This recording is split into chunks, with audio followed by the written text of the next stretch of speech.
evening, viewers. Welcome to yet again another exciting episode of the SGN Week in Depth. And I'm your host, Salibu Sonko. It has been an exciting week as usual, with a lot of stories making rounds on our page. And just to remind you again, if you want to watch our stories or you want to read about our stories, just go to www.sabali network, momodusabali.com. Yeah. And then in this studio today, I have the famous Our Conte. Our welcome. Thank you very much, Saleh, but I don't think I am famous. Good evening, viewers, and welcome to yet another episode of the SGN Week in Depth. And this evening, I'll take you through the current affairs, inshallah. Thank you so much, our Conte. And then we have a new guy here that is Mustafa Fofana. Mustafa, welcome to the SGN Weekend Depth for the first time. Okay, thank you, Salihu. Alhamdulillah, finally make it to the SDN Week in depth. I am the sport reporter for SDN. Thank you so much, guys. It has been an exciting week as usual. Our in the Gambia, a lot of stories making rounds there in our headlines. So to start with, we've seen reports that there has been a fracas in the National Assembly between the Speaker and then Tumanjai. We have saying that Gambians actually should apologize to the health ministry, not the health ministry apologizing to the Gambians. And Tuma standing up to Sirinjai saying that that is a lie. Like, and then she was asked to leave the National Assembly. Can you take us through that story? Our contact. Yes, so Sirinjai and his deputy speaker position has attracted a lot of attention lately. It all started during the National Assembly extraordinary session on public health emergency, where he and the Banjul South Nam Fatuma Tumana clashed.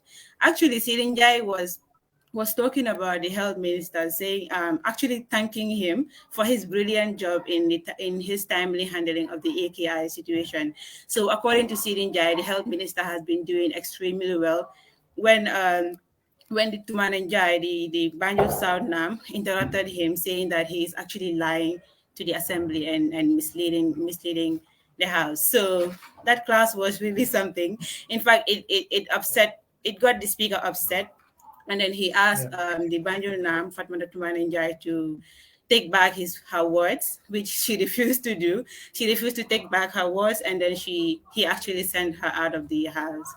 And also on the same story, away from that particular scene, we have former GDC parliamentarian Omar Sise calling for a motion of relegation to be called against Sidin Jai for actually lying to the House. So his position as deputy speaker has been really criticized by a lot of people last week. Yeah, I think CDJ always attract attention, especially from the camp of the opposition. But again, Gambians don't really have confidence in CDJ, like majority, especially those that are in the opposition, and generally even those that are not in the opposition, even people that even are not affiliated to any political party, only have problem with CDJ taking a lead role in our government.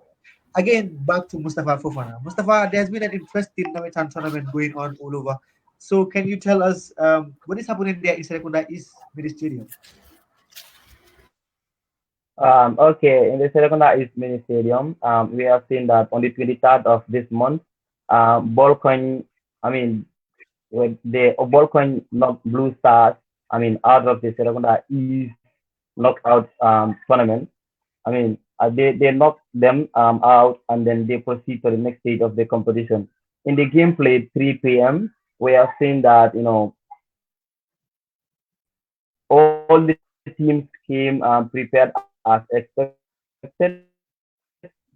And then in the game, while it took Ballcoin 7 minutes. It took Blue Stars 7 minutes of the in the 7 minutes of the game through Basiru Jallo, and then from there, Ballcoin 7 minutes later, Ballcoin also restored parity courtesy of Mustafa Jallo.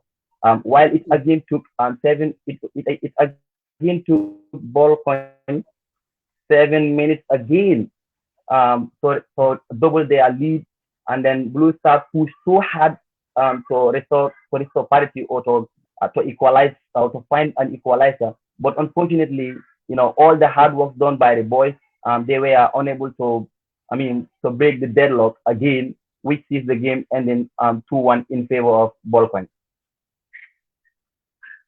Interesting. So, what is the atmosphere like there in Serekunda? I do remember that Nabatans have not hold for over a year because of there was innovation happening at the Serekunda East. What is the atmosphere like in Serekunda East? Yeah, the atmosphere is always cool. I mean, all the fans will come in large numbers, and then air will be blowing. The ambience will be so high. Every player, I mean, will want to be, I mean, involved. All the players sitting on the bench will want to, I mean, will want to be involved also, so that they can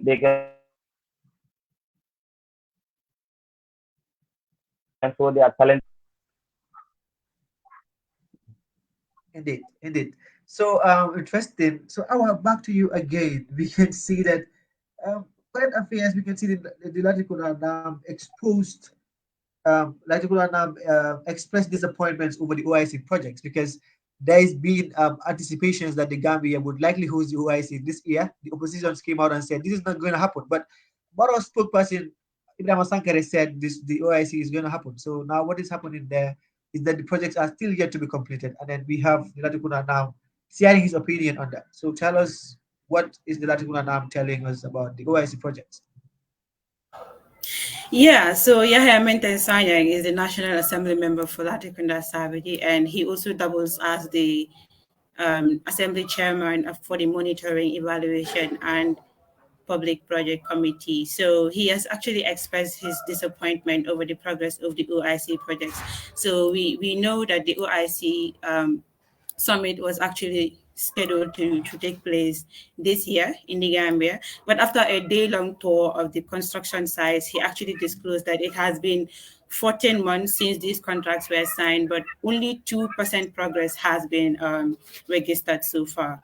He said he even said that as the head of the project, there's not much that he can look back to say that this is what has happened when it comes to the project's completion and their projects. He said he cannot look back with pride anymore when it comes to these projects. And then we have seen that, in fact, the president himself has made similar remarks when he visited the sites 2 months ago. So these things have really shown that there is very little progress going on here in the Gambia, of course, with regards to these So OIC which means the OIC still remains a dream for the Gambia.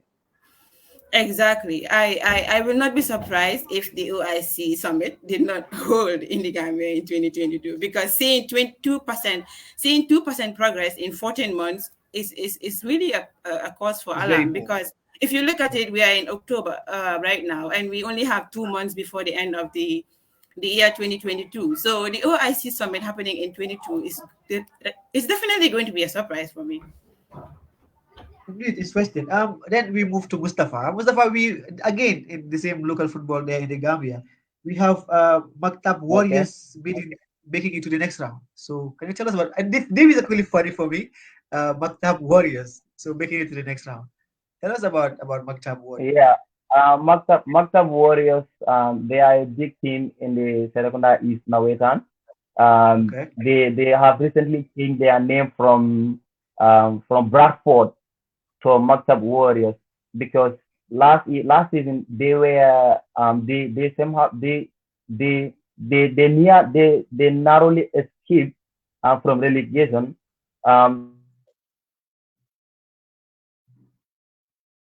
Which joined the team, so they the name to Maktab. From I've We seen Maktab we are Warriors struggling to hear you. You're or breaking at some Black point. You okay. said they were struggling. Yes, they were struggling from relegation, and then they came back. Uh-huh. Warriors this-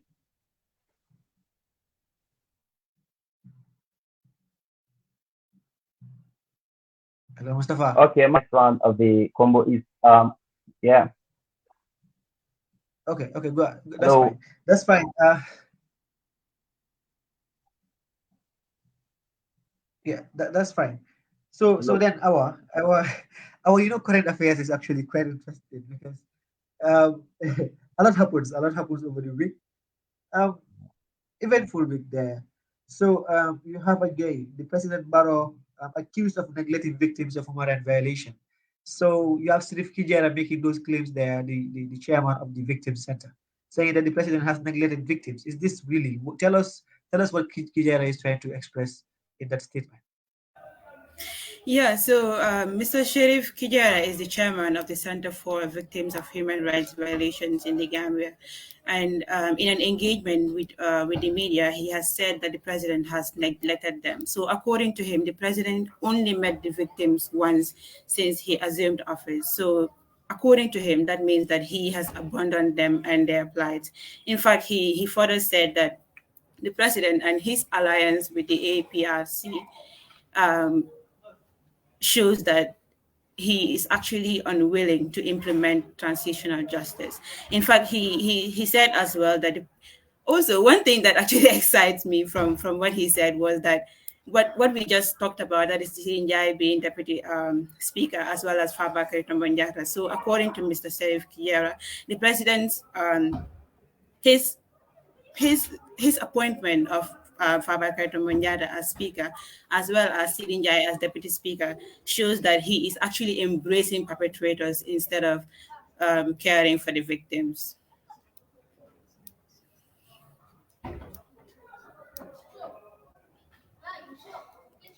Interested there, our quite a claim by Sirif Kijera. So then, Mustafa, Real de Joshua, fighting for survival. So tell us about that too. Yeah, Real the Juice One fought for their survival in the last game of the group stage. We have seen that they have played an intensive qualifier round, and then after making it to the Navetan proper, their first game they faced Bilbao, whereby Bilbao beat them by 1 goal to 0. So from there they get back to the drawing board and then try to win all their subsequent games, but unfortunately they drew 3 out of 4 games and lose the other one. So in the last game where they played against Blackpool, the game in the first minute of the game, in the first 20 minutes of the game, we have seen that Real de Juswang scored the first goal from Abdurrahman Chor alias Arturo, and then 2 minutes later, Real de Juswang doubled their lead through Keba Sidibe alias Jack Grealish.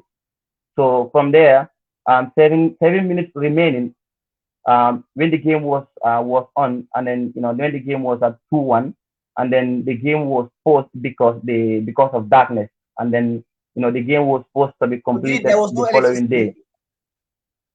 Yes, there was no electricity in the field on the pitch. Interesting. Yeah, so the game was supposed to be played the following day, and then when they came back, all the players came refreshed, and then before the 7 minutes elapsed, and then Blackpool were able to restore parity.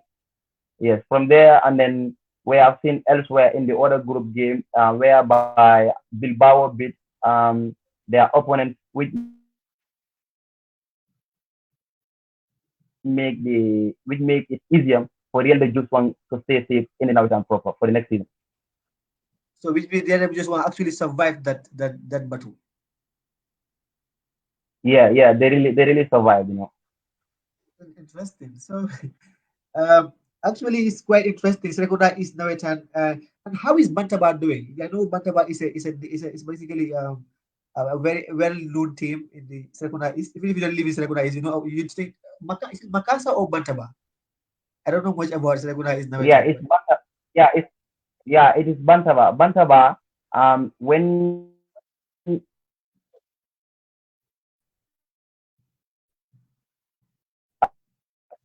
in their third game, I think their third group game, before that game, they were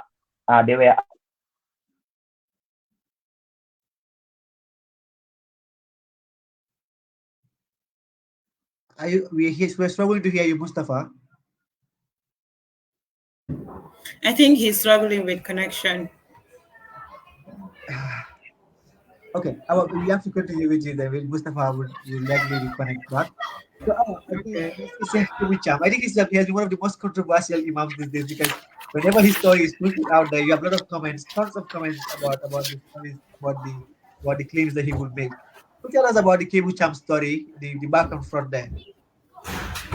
Exactly. So actually, we did not talk about this during our last week's review because of time constraints. But Yeah. Kebucham has said in his sermon, the upper week, that there is no hardship currently in the Gambia. So he told the congregation during his sermon that people should actually stop making it seem like it's such a big deal because there is only peace in the Gambia. So when he said that, it attracted a lot of attention because one of his students named Sehu Badanso spoke. He said that the Imam should put himself into the shoes of the poor Gambians who are finding it difficult or facing harsh living conditions. So he said that Chebu is not actually feeling the hardship in the country because he's living such a luxurious life. And he also said that the hardship in the country is in fact felt by Kebu's school, where most of the students don't pay in cash. That is about $20,000 is the $20,000 fee. He said this hardship could be visible there because most students pay in installments instead of paying in full. But Chebu actually talked again in last Friday's sermon. He said that he reacted to the critics regarding his previous sermon statements by saying that he was actually not trying to downplay the hardship conditions in the country, but he was just saying that Gambians and the way and manner they try to handle their problems and their situations is not the right approach. Yeah, But and again, so this is in not the his first time Kebu Cham is actually saying he's misquoted or like people are actually taking him out of context. Because we remember when Adam Barrow came in Julie, there was this audio that was out, and he came back to say that was basically a conspiracy against him. That were not his words. But again, he's doing the same thing again, like over and over each time that exactly. like he's put on the spotlight. He Usually tends to, yeah. he's very consistent when it comes to talking about the fact that people should be in good terms with our government and not speaking ill of them and not showing our disapproval of the leadership and all of that. So he's been showing consistent. He's been consistently talking to people in his sermons about this, and that has raised questions whether or not this has to do with preaching what is right or actually defending the government. But again, we see some comments making claims that Kebu Cham in fact have a diplomatic passport. Perhaps that favor rendered to him is one of the reasons why he's speaking. Actually, not he doesn't like speaking ill of the government. He's always tried to be in the good stools of the government. Do you have any reasons to that? According Yeah, people usually say that, even though he usually tries to clarify by saying that people are actually misquoting him. According to him, his only reason for asking people not to talk about the government in an ill manner is because we're not supposed, as Muslims, we are not supposed to be fighting with our government. We're supposed to work with them. We're supposed to respect them, and we're supposed to, be in good Yeah, terms with them. So that's the atmosphere out there. indeed, quite interesting. So Mustafa, you're back. Like you can go ahead with your Serekunda East analysis. There, you're telling us about the Bantaba, and yeah. Yeah, so when Bantaba win that game, they were able to move from third place to second place. Yeah. Yeah, quite interesting. I will go again with Awa. Mustafa, you can come later. Awa, you can see again.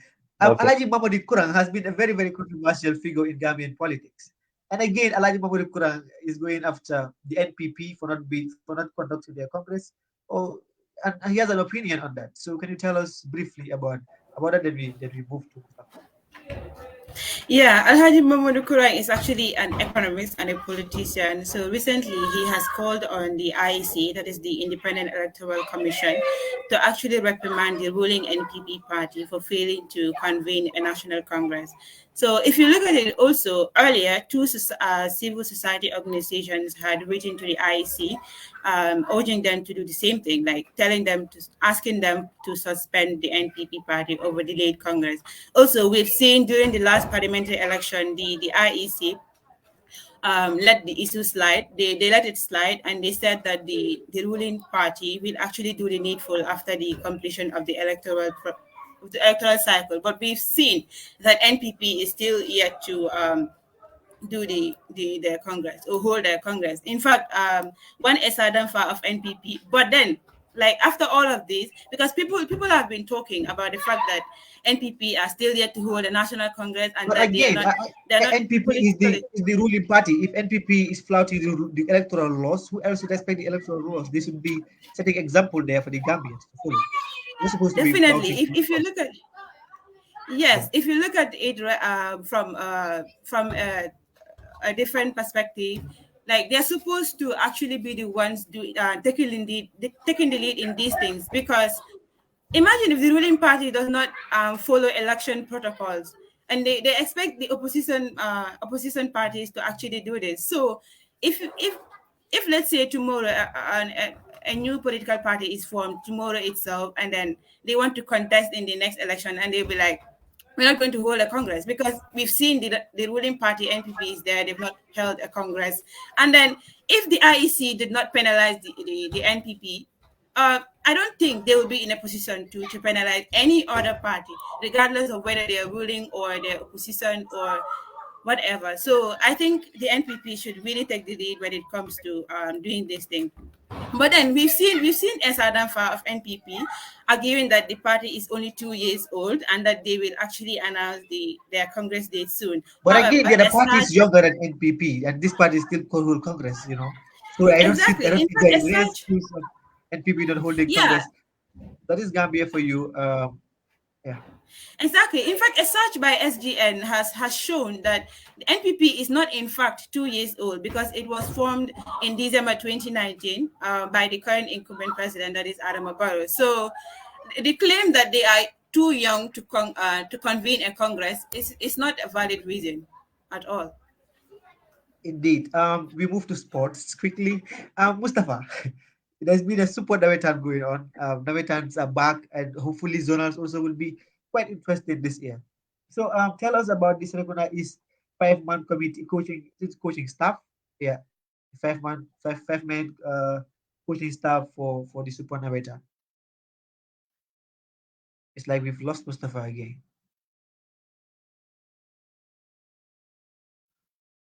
Uh, our likely we have to Looks like get he's you again. struggling with connection. Yeah, like he's struggling. I don't know what GSM is he using, but he's I'm basically not struggling. surprised. It's I Yeah, mean, internet is really crazy. yeah, definitely.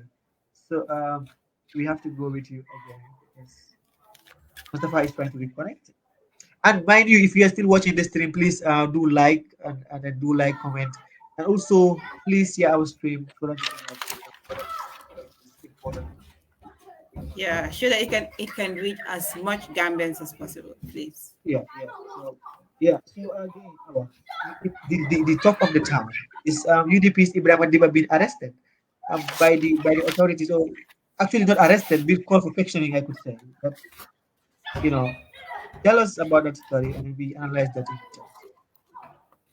Yeah, so Deputy Organizing Secretary and prominent UDP supporter Ibrahim Adiba was actually invited to the police headquarters for questioning. That was on Friday. The invite was actually based on an audio that he released on Thursday, the previous day, warning against people that have been insulting the UDP leader. So Mr. Adiba was actually questioned, and his statement was taken. On the state area, where he said people should actually immediately stop insulting the UDP leader, that is lawyer Hussein Dabo. And he in fact he said something else, which is he called the IGP to be actually righteous in his job, meaning in his opinion the IGP is not being righteous when it comes to doing his job. But then we've seen that he was released on Saturday after 7 hours at the police custody. Yes, and then he was not charged actually, but he was asked to report to the headquarters again the following day. And in fact, we have Momodu Sabali speaking about this incident. He told Kerfadu that the police has become a weapon of oppression in the country, and he said that the UDP should actually support its militants by all means possible. Indeed, interesting. Again, Mustafa, let's go with sports quickly because your network is kind of shaky. Tell us about the 5-man coaching staff for the Super Naveta. Okay, Serekunda is development organization, published its 5-man coaching staff for the upcoming Super Nawetan. Yeah, so the organizer released the names of its head coach and his backroom staff, who they believe can take them to the promised land. Mr. Araji Amadou Ngom, head coach of Canon FC, being the head coach, followed by his assistant Ibrahim Sajo, a coach of Falcons, who is also followed by Mr. Bakari Danso, the head coach of Leeds, as the trainer for the Sesdo Super Nawetan team. Yaya Jalo of Pichobi is also selected, and Ibrahim Sanyang of Medina FC are the ones selected for the position of goalkeeper coach and the technician, respectively. We have, as you all know, Super Nawetan is not an easy Nawetan in the Gambia here. The ambience in I the think Mustafa, the Super ambience, Navetan is kind of more famous yeah, than the National League at some point. yeah, the Super Nawetan is kind of more famous than the National League, if I can say, because the Yeah. turnout of the fans, people who used to come out watch the game, the spectators, you know, there are a huge amount of people who used to come and watch Super Nawetan. But we have seen that in the National League, people don't used to have the time for our leagues. Rather than they go and watch their stars performing in the Super Nawetan, which is about to start next month. Okay. So Mustafa, what is the criteria for actually selection in the Super Navetan? Can you tell us? Is there? Do you hear about any complaints? Because hardly sometimes you will say that the Super Navetan coach is there, so he's from a particular team, so would likely favor the boys from his team more than the other side. So can you tell us briefly if you've seen anything like that happening in Silicon Valley? Yeah, yeah. Of course, it is happening because in the Gambia here, like if you select someone, I mean, even if you think that is the best player, there will be people outside who will be like, this coach. I mean, he didn't like this player, he didn't like this guy. He's the one who deserves to be selected. He's the one who deserves to be selected. But the coach knows the best, and he knows the kind of formation he's gonna use in his matches. So he's the one who have the right. So I mean, to select players who can give him the maximum 3 points at the end of the day. Yes. The coach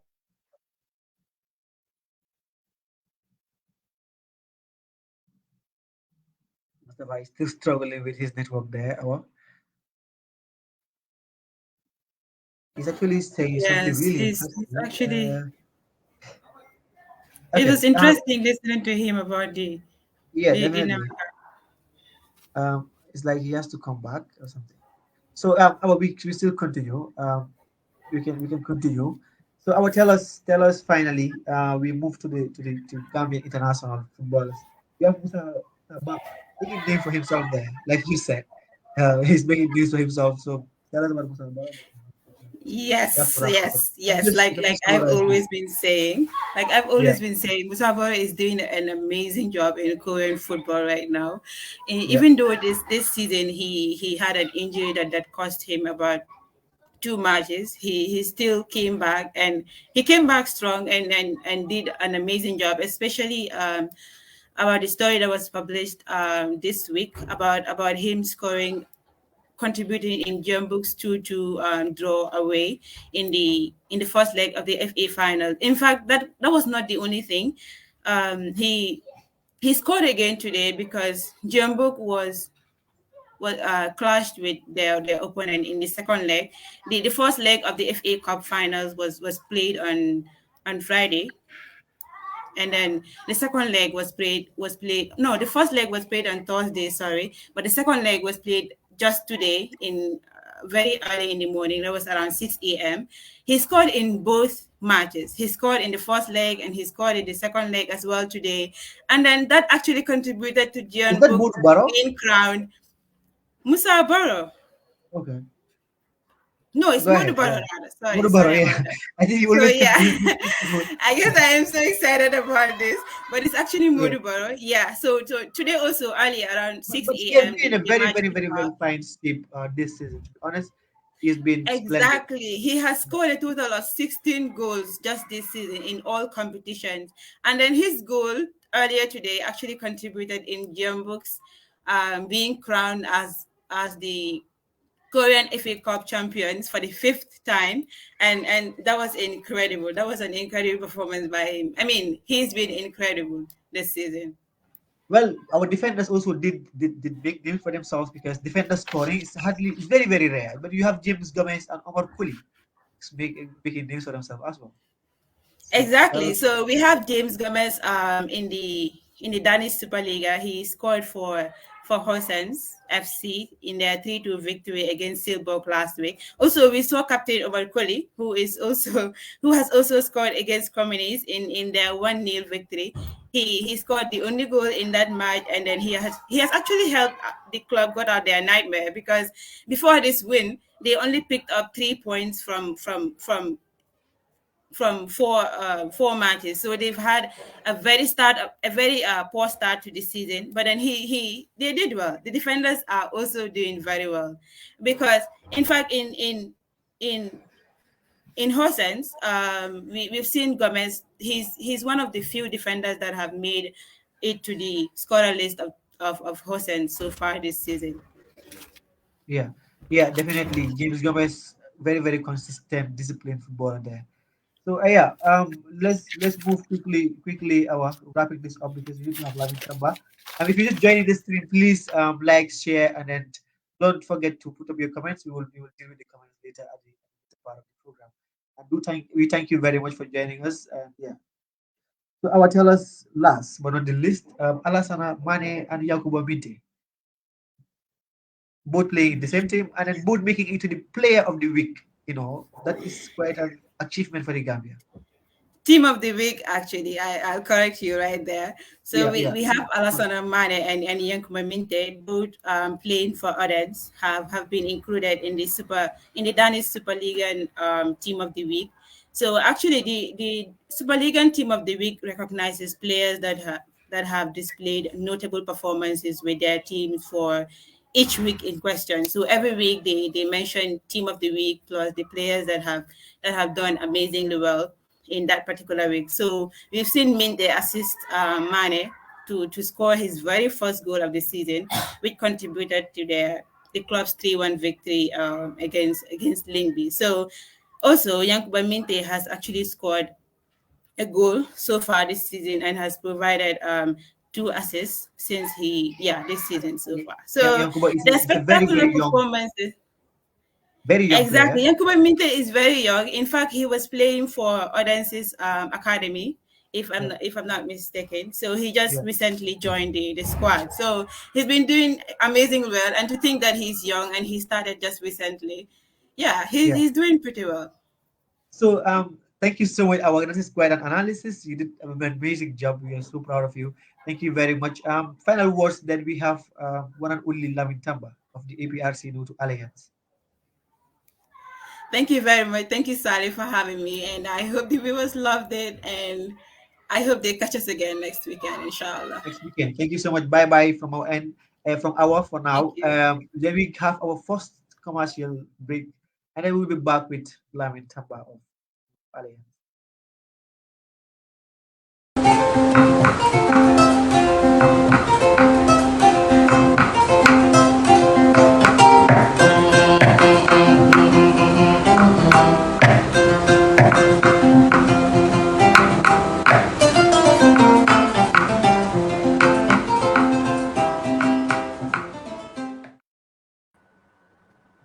Yes, so thank you very much, viewers.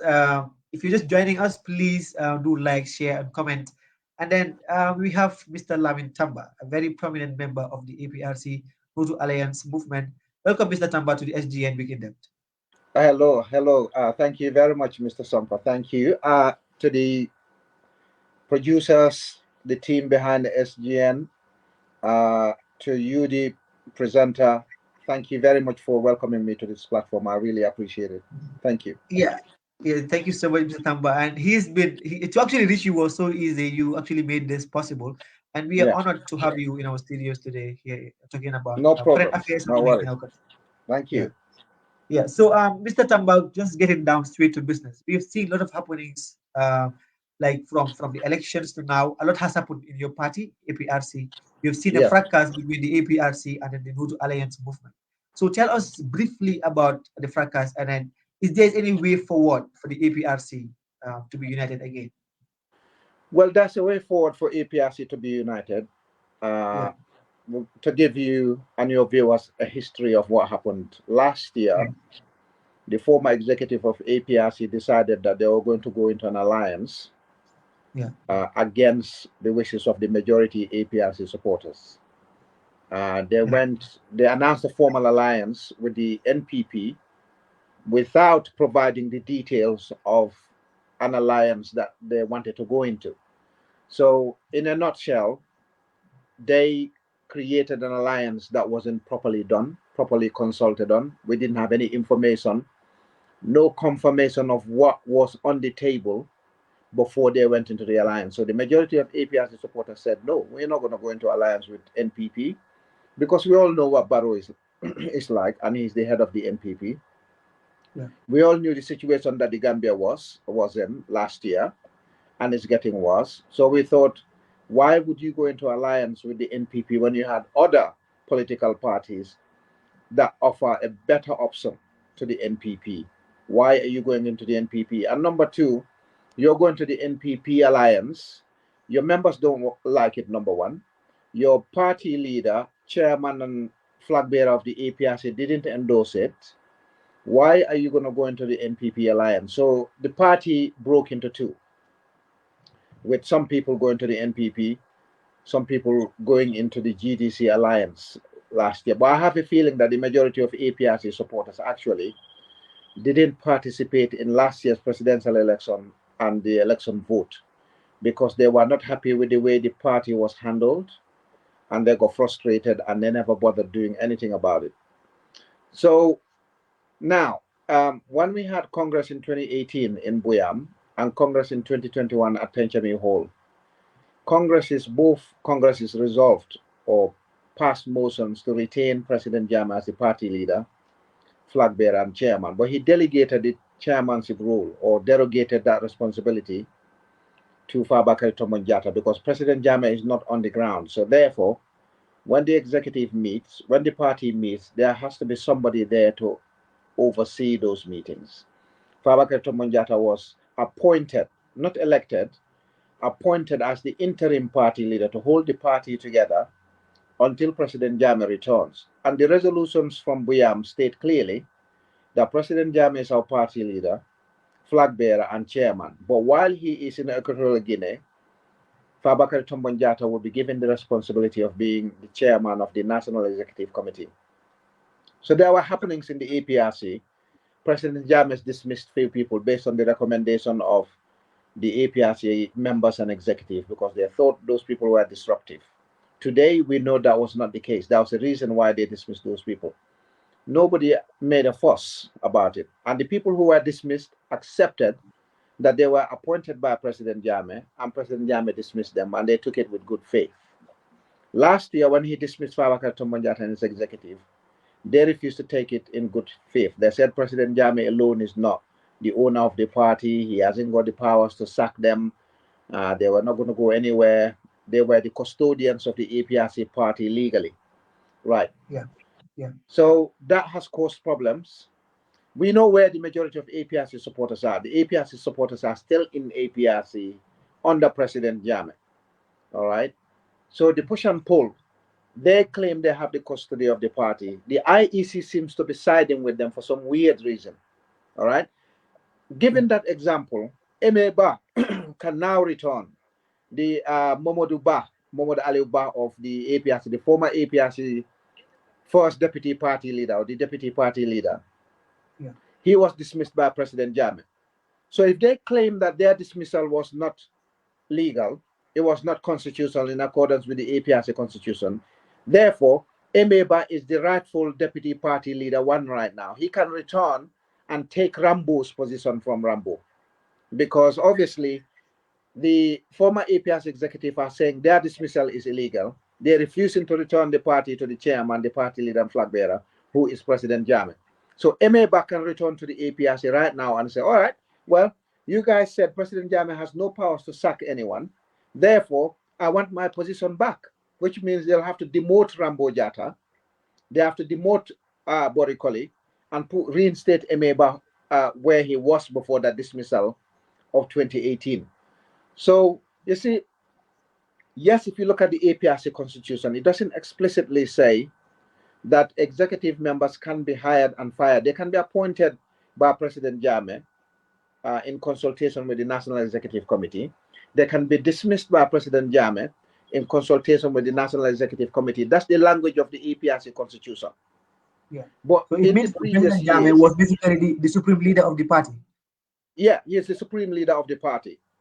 Yeah. And when congresses, the two congresses we had, none of the former executive members was elected. They were all appointed by President Jammeh based on their recommendations. So they didn't have that power, that authority to hold on to the party. But they're holding to it now because the people in power, Adama Barrow and NPP, are their bedfellows. The IEC are their bedfellows. So anything that they want to do now, the IEC will say, oh, we recognize the former executive as the legitimate executive of the APRC. On what basis? What were the legal reasons for that? Again, during that period, we have seen a lot of noise coming from the APRC. We see the likes of Lantom Montamba making audios basically supporting the President Barrow, and then even taking Adama Barrow up to the house of former President Jammeh. And then, that was quite a headline. And then all of a sudden we see turn up of events. And all of us were expecting that at least President Jammeh was going to side with Barrow. But why do you think President Jammeh didn't side with Barrow? And then he actually said he wouldn't go into any alliance with President Barrow. Well, first and foremost, Lantom Tamba was not an active APRC member. He just went with the wind when the situation and the occasion favored him. He was not in the APRC, never participated in any of the APRC's public events in 2017, 2018, 2019, 2020. It was only 2021 because they thought Lantom Bontamba had influence in the Fonies and places like that. So therefore, he'll bring them a lot of support. That's what they thought. Yeah. So he came on board. They wanted him to come on board to help them because obviously Fonie is a strong base of the APRC. Yeah. So they wanted him to come on board. So he was not an APRC executive member. I don't think he's a constituency executive member of APRC. He had no portfolio in the APRC. He just went with the wind. It was cool to associate himself with the APRC in 2021 so that they can use that as a pretext to dupe the Fonie people. The former APRC executive led by Fabakary Tombong Jatta knew very well a year before they announced the alliance with the NPP. They knew very well that President Jammeh was opposed to the alliance with the NPP. They knew that.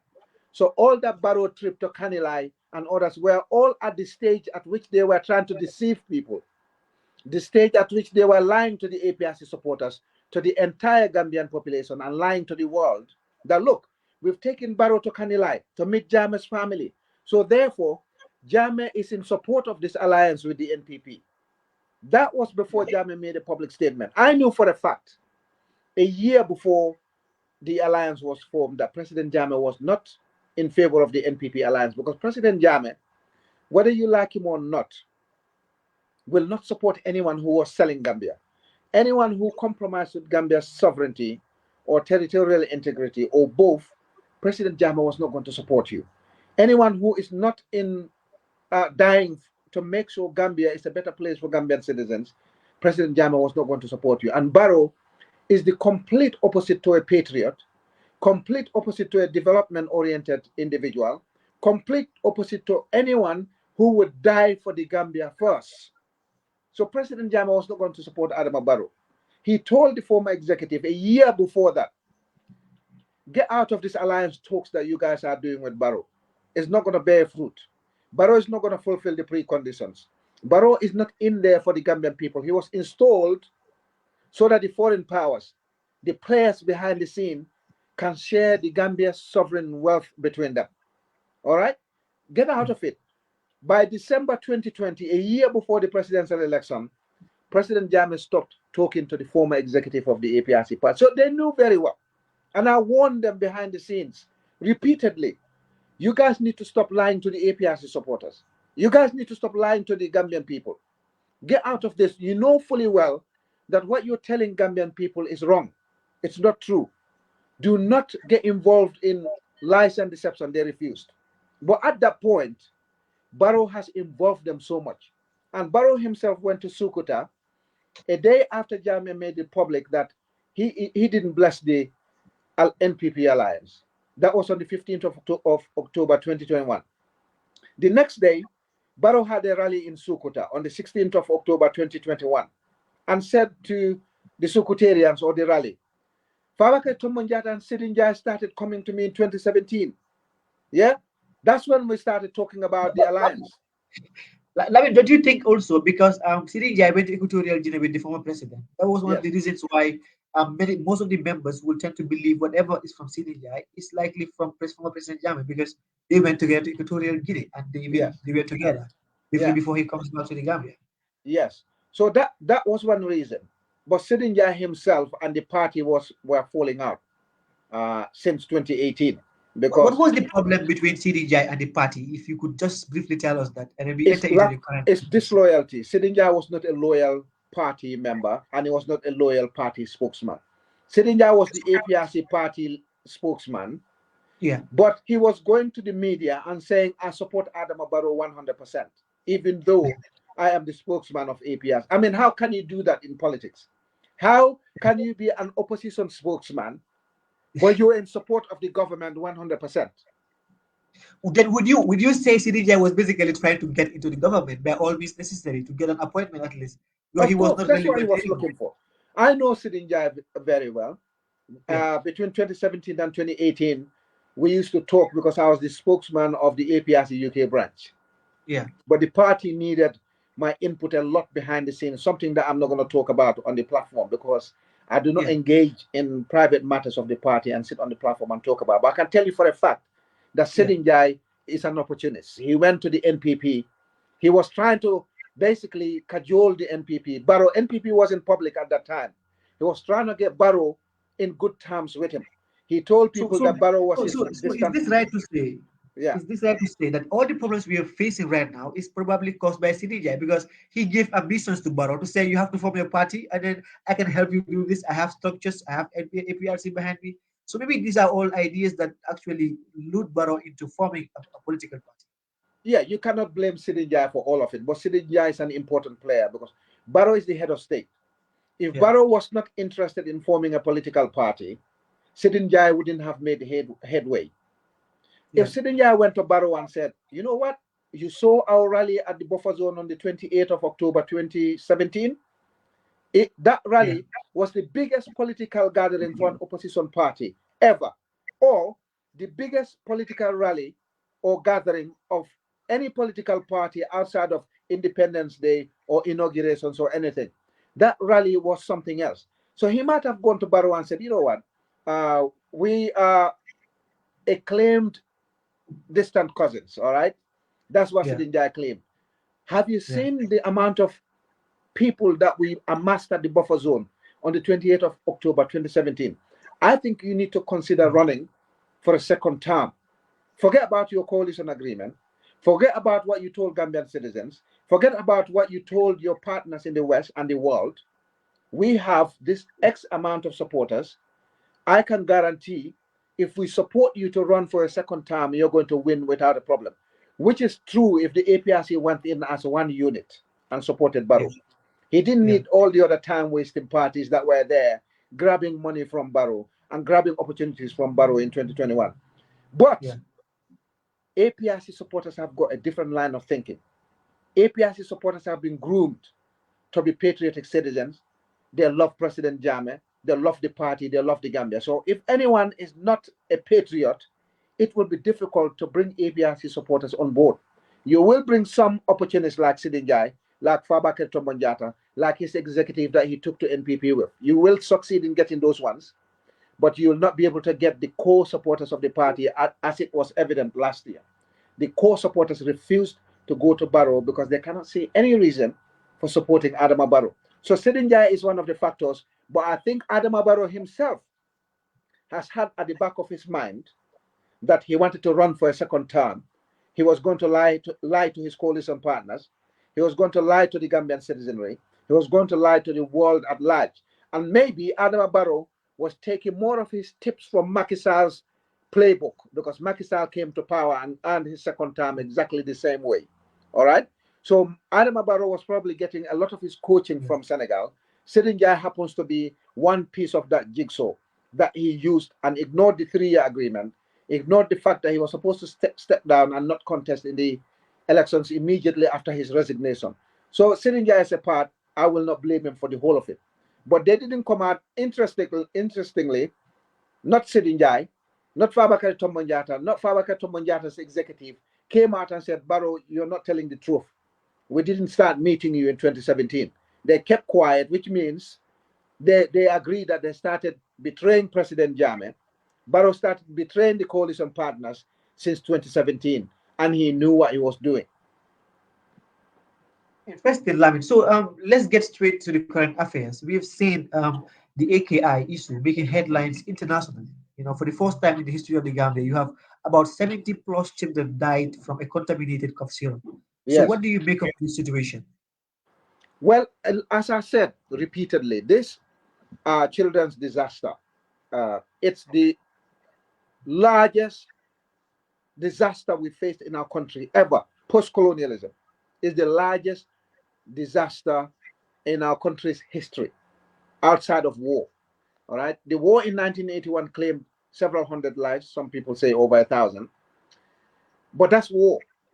I will not accept people dying in those numbers in a war. What is war? In our peacetime Gambia, post-independence, we've never had a disaster this big. And I think some of these people do not realize the magnitude of what Barrow government, Dr. Amadou Samate, the Medicines Control Agency, and their Chief Executive Officer, Mark Eugene Kaira, and the Pharmacy Council, Esa Marina, they do not realize the magnitude of this problem, because Gambian people are good at talking, they're good at moaning, but they're not good at taking action. So they think in their heads that this is going to go away. It's not going to go away, I'm afraid. 70 children. Some people are saying it's 83.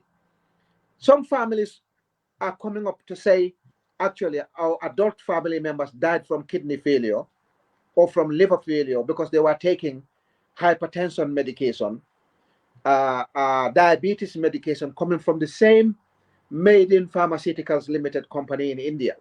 And they died as a result of kidney failure or liver failure. At the time, we didn't know why their kidneys failed. We don't know why their livers failed. But now we're suspecting it's the same acute kidney injuries that the children died from, 70 children officially.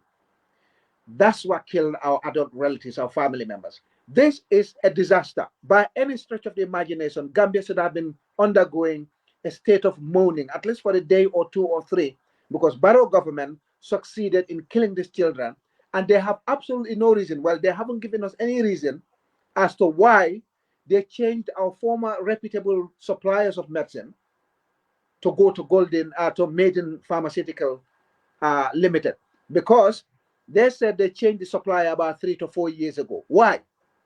You tell me why they changed suppliers. For what reason? They're not Because it's cheaper. It's cheaper, but you're talking about people's health. You know that At the expense of your that lives. saying is health is wealth, and a nation of healthy citizens is a wealthy nation. You cannot play Definitely. a game of silly billy with people's health.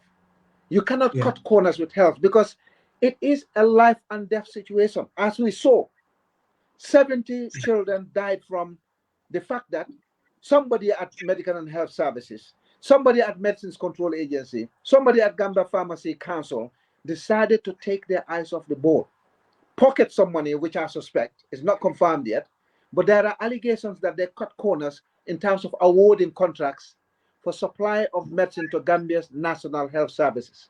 Now, before they changed it, there's a supplier of medicine for diabetes, for hypertension, for coughs, for other common ailments in our country. For you to change the supplier, you'll have to have very good reasons to change it.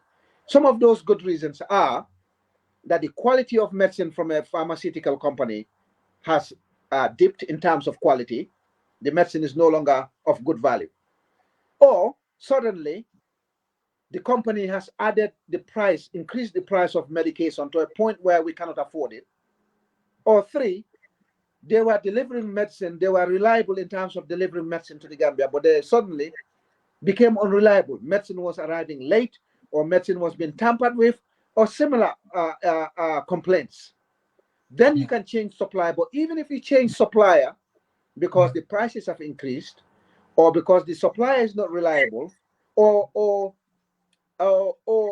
basically the supplier has gone bankrupt, what you need to do is find a similar supplier or better, one with better quality.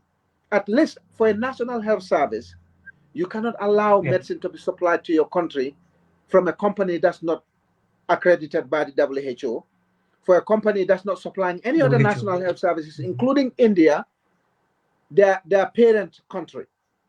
How can you take Gambia's national health services and hand it the contract to Maiden Pharmaceutical Company, knowing fully well that they have no other national health services on their books?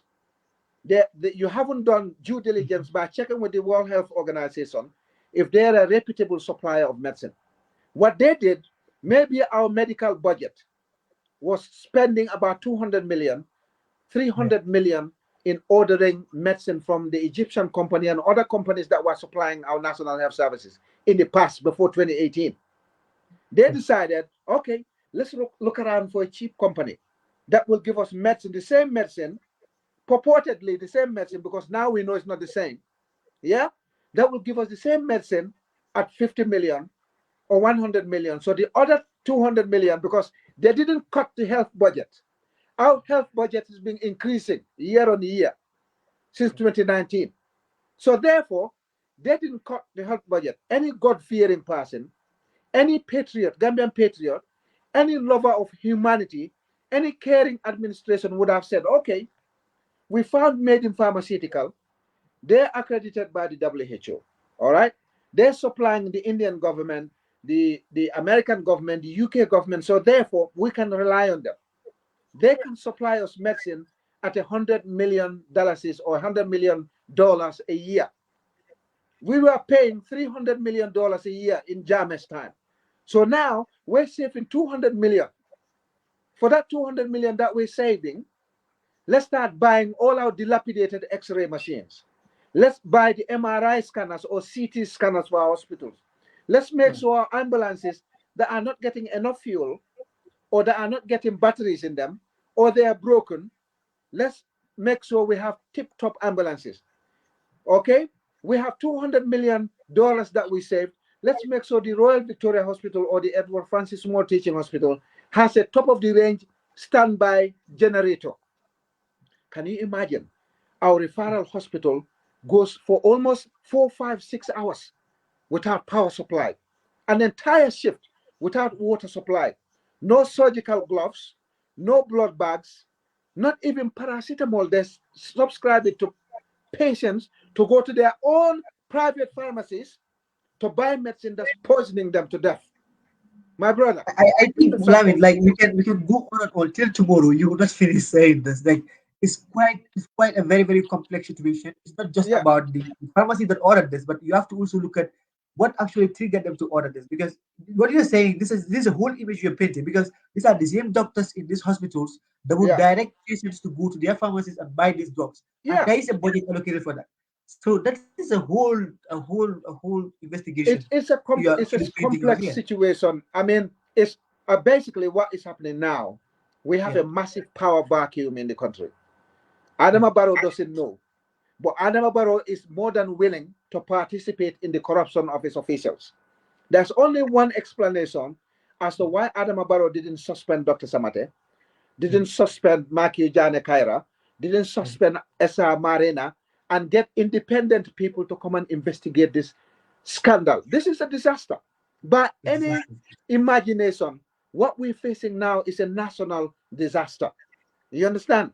We're talking about 70. That's what they told us officially. But I'm sure the figure is much greater than 70. Now, this is something you do in law and also in the civil service, because I'm a civil servant in the United Kingdom. All right? Middle level management. All right? In the United Kingdom. There's something called conflict of interest. In law, I studied law, I got 2 law degrees. There's something called conflict of interest. All right.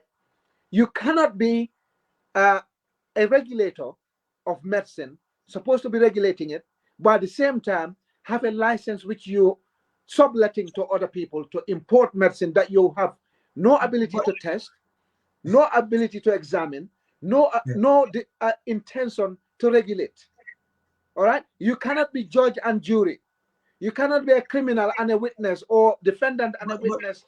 I mean, if you actually observe it, when the Director General of the Medicine Control Agency was asked about this lancing issues, he said that was not a crime. Like, it's just like you have your lancing and somebody have his money, you guys partner into business. So it's about you doing business in the expenses of the lives of the Gambians.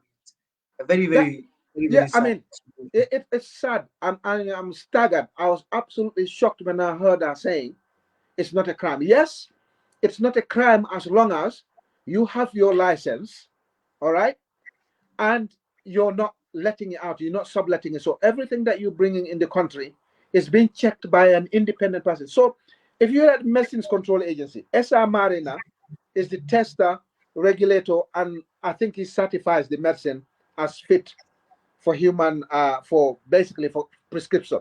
All right. So if you got your license and you've got, because you can't test it yourself.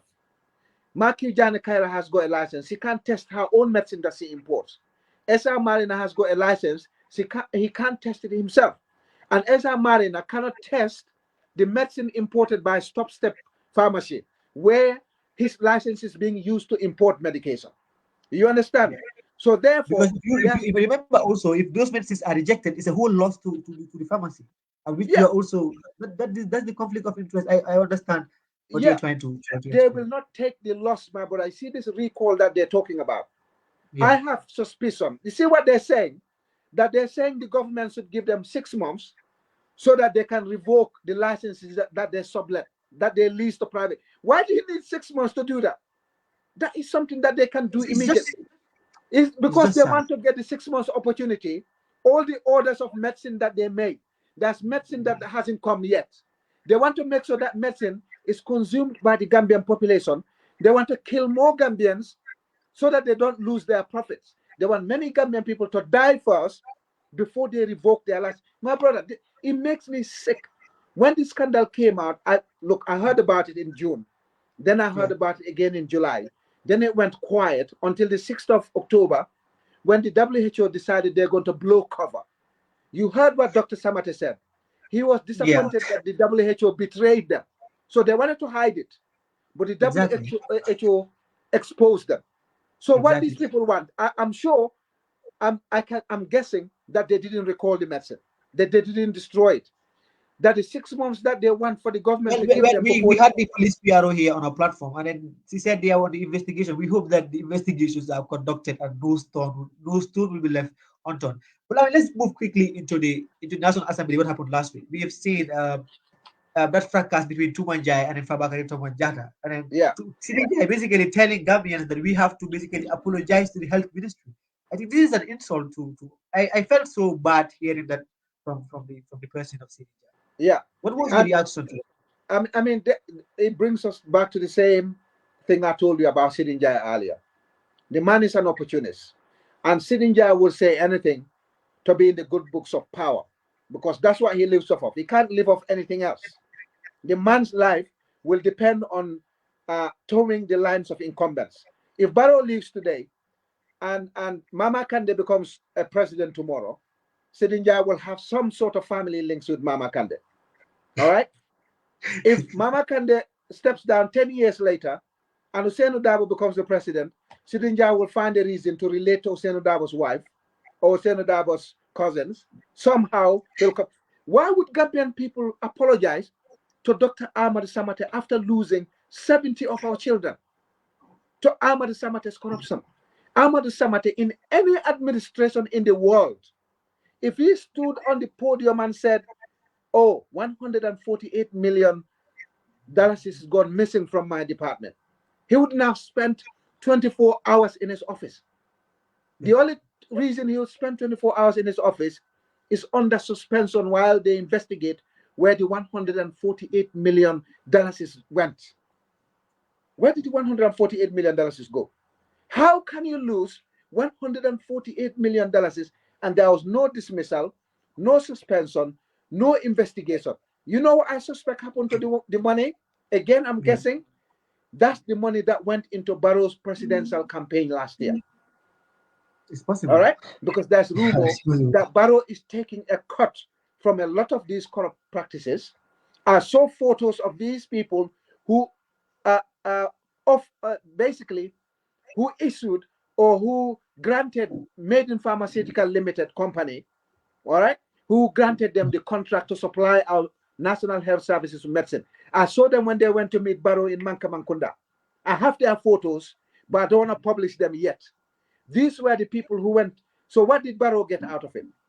You heard what Ibrahim Sankara, the Gambia government spokesman, they are accusing him of leaking information that went to Ibu Jallo, who said Barrow or the NPP or Barrow government was bribed $1 million to issue that contract to Made in Pharmaceutical Limited. Something is going on.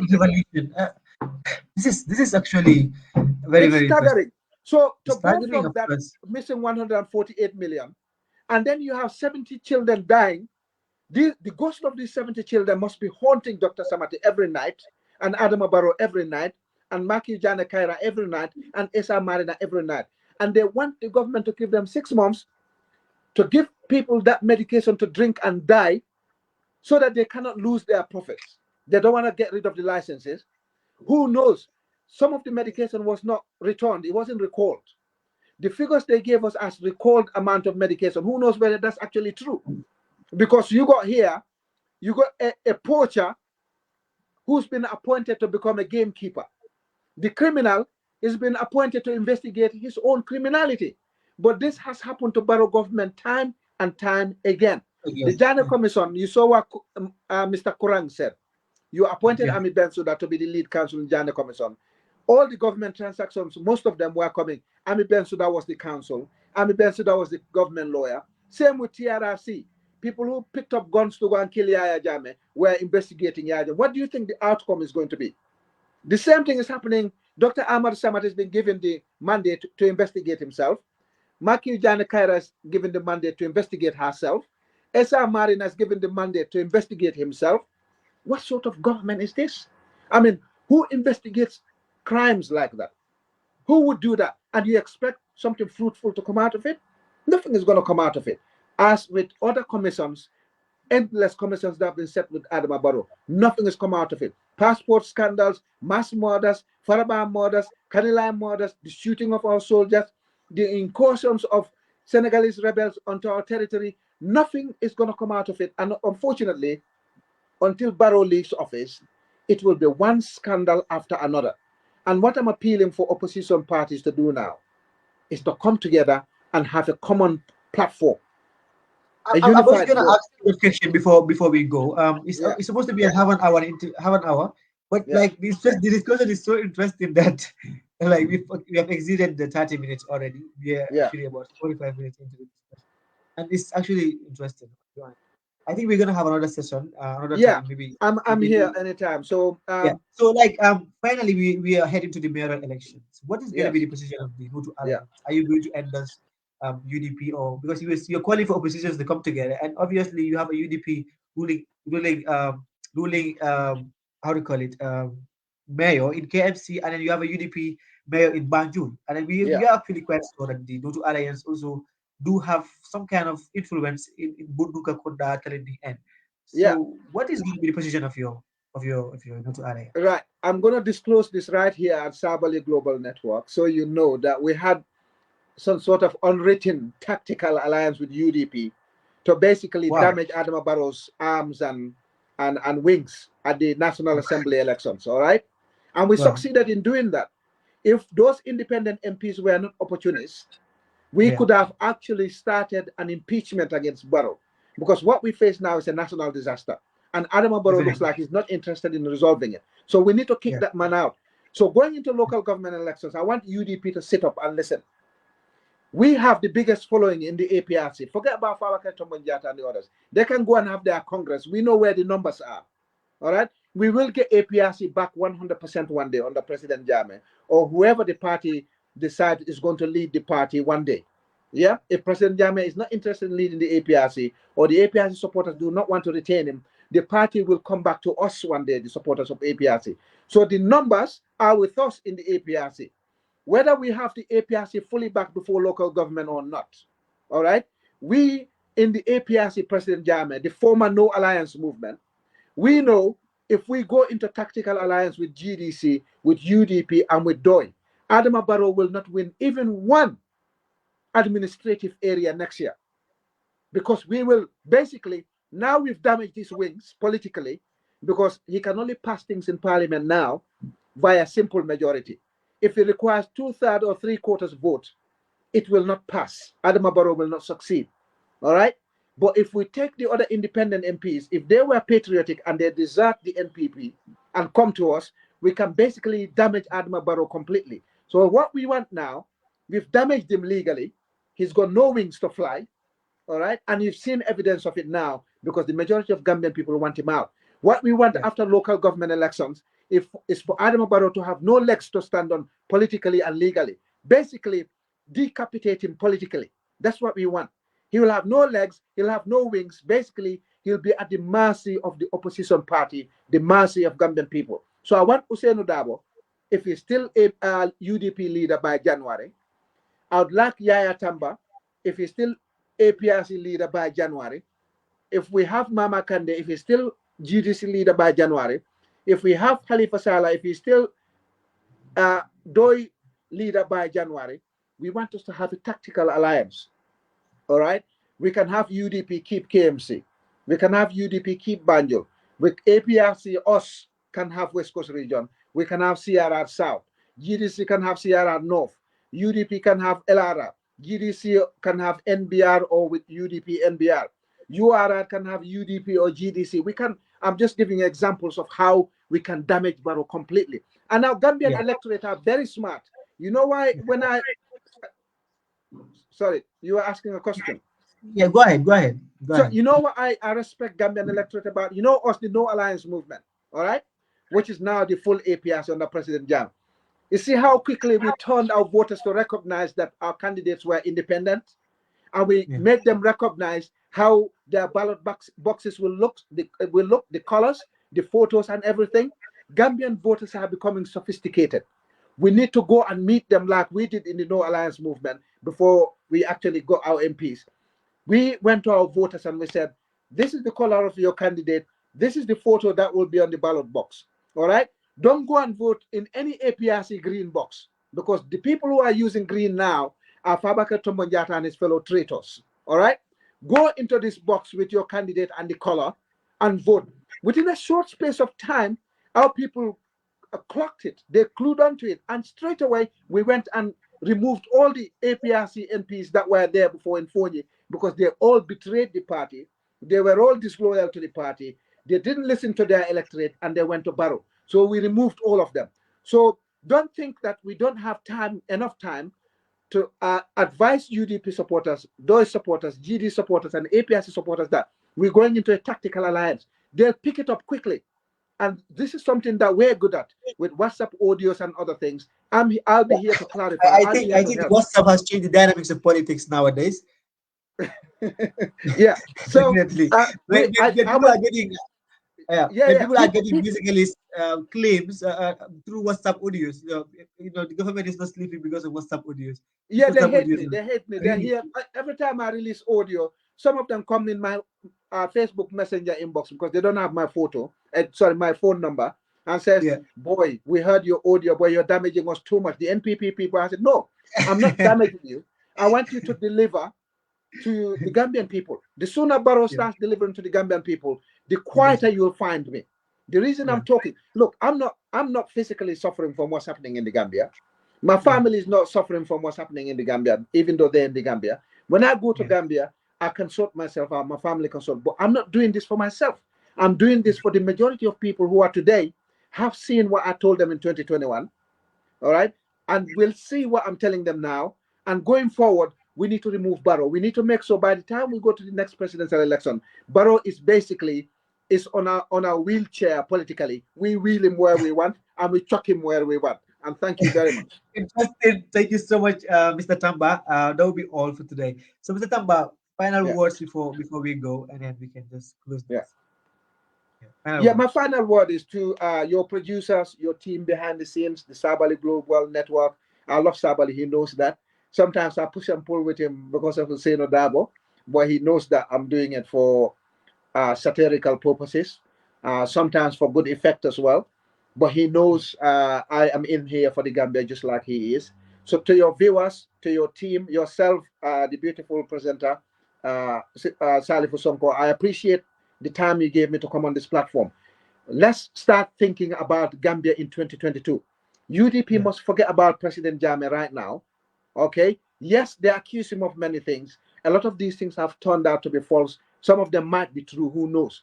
But when it comes to a certain point where what we're doing now is counterproductive, it's causing more damage than harm, we need to be able to compromise. We need to find the common ground and say, all right, okay, even though we still believe that President Jammeh did this, it's about time we change the way we did politics. And APRC too need to kind of find a way to overcome the hurdles, the obstacles that they have with the UDP. GDC is the same, though it seems to have problems with UDP, they need to overcome these obstacles. They're minor. If you think nationalist, all these things pale in significance. We need to find a common point. We need to find a common ground to come together and kick Adama Barrow out. And then we can rediscover our country and build the foundation to go forward. Because with Adama Barrow, there's only one direction for Gambia. We're going deeper and deeper, and we'll find ourselves in a deep, dark abyss from which we cannot lift ourselves out of. Thank you very much. Thank you so much, Mr. Tamba. That was quite an interview. Thank you, viewers. Do join us next week, the same time. It's gonna be a very, very interesting panelist next week. You cannot wait to see that. So that's all we have for you for this week. Bye bye from my end.